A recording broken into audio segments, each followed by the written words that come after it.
Olá, aluno! Olá, aluna! Nesse vídeo, nós vamos entender melhor a correta utilização dos conectivos para deixar o seu texto mais fluido.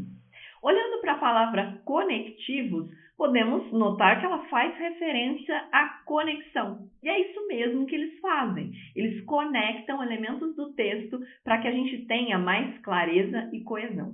Você já ouviu alguém falar assim? Olha, esse texto ele tem coerência, mas ele não está coeso. As ideias fazem sentido, mas parece que elas não estão bem encaixadas. E é justamente através dos elementos de coesão que a gente faz o encadeamento das ideias, né? Então, que a frase B retoma um elemento da frase A, criando uma sequência com a frase C, e aí vai criando uma lógica, um encadeamento de ideias. Geralmente, o problema está no uso incorreto ou na ausência mesmo dos conectivos no texto. E eles são normalmente as conjunções, os advérbios e os pronomes. Nesse vídeo, nós vamos entender as relações de coordenação e de subordinação que os conectivos exercem nos textos. Mas antes da gente falar sobre conectivo, é importante entender três conceitos: oração, período e tipos de período.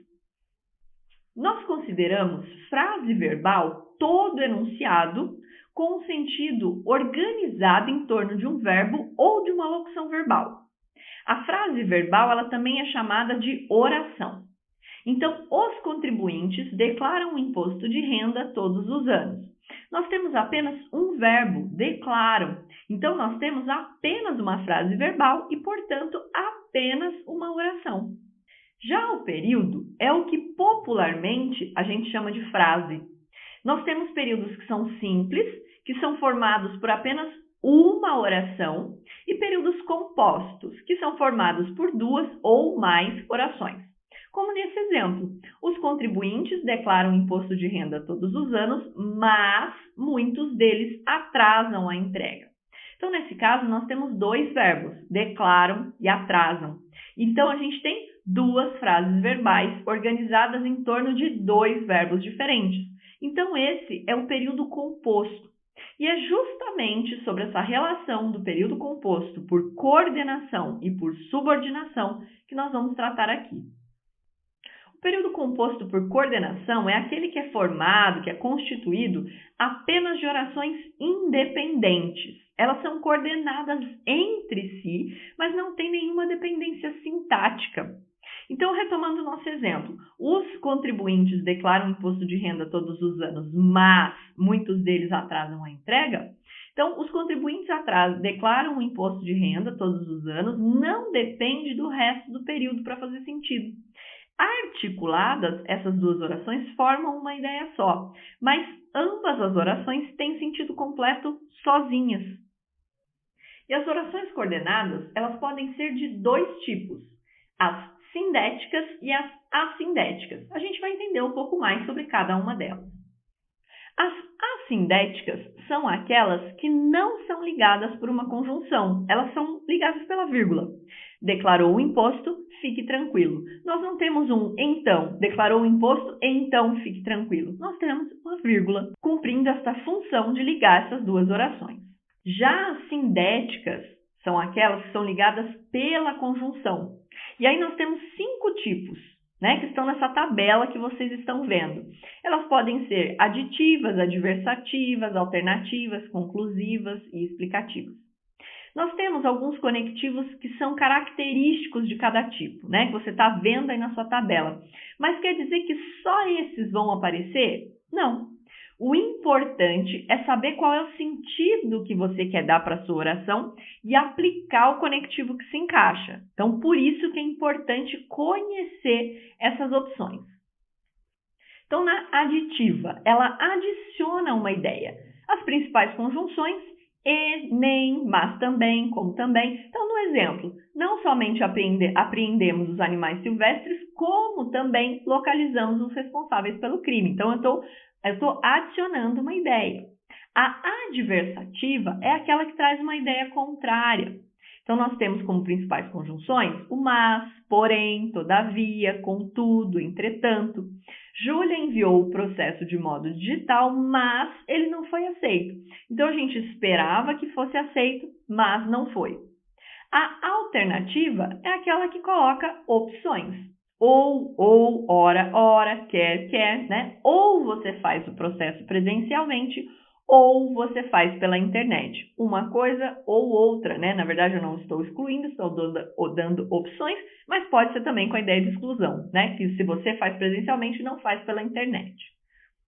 A gente tem a conclusiva, que é aquela que faz uma conclusão. Portanto, logo, por isso, pois, né? Quando o pois vem posposto ao verbo, ele vem depois do verbo.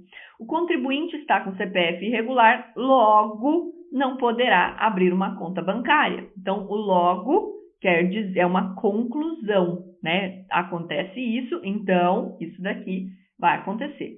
E a explicativa é aquela que dá uma explicação.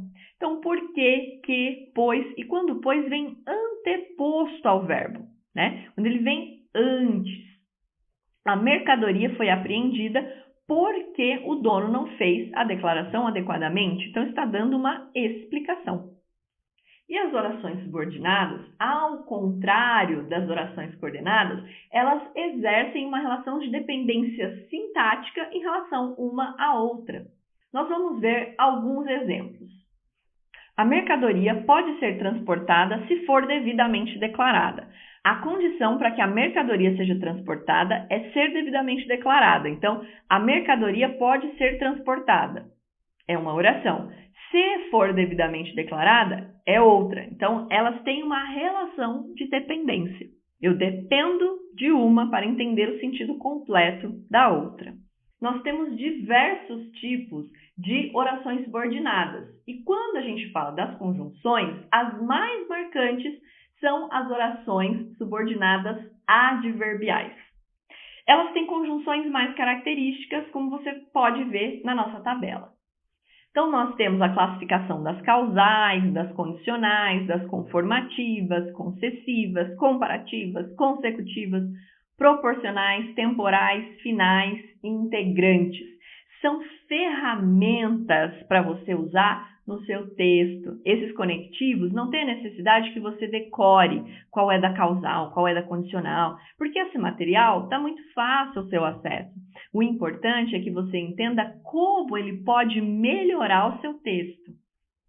Então, mais do que compreender cada tipo de oração subordinada, como talvez você tenha que ter feito um dia na escola, agora é importante enxergá-las como uma ferramenta para construir o sentido que você deseja no seu texto. Né? Essa tabela, ela deve ser decorada de forma nenhuma, de jeito nenhum. Né? Inclusive, você pode encontrá-la com muita facilidade na internet e nos livros. Né? O que você vai fazer diferente agora, daqui para frente, né, é tê-la em mãos quando for escrever. Assim você vai ampliar o seu vocabulário de conectivos, vai evitar a repetição desses termos no seu texto. Então, imprimindo o sentido exato que você quer deixar, que você quer colocar no seu texto e deixando o seu texto muito mais fluido.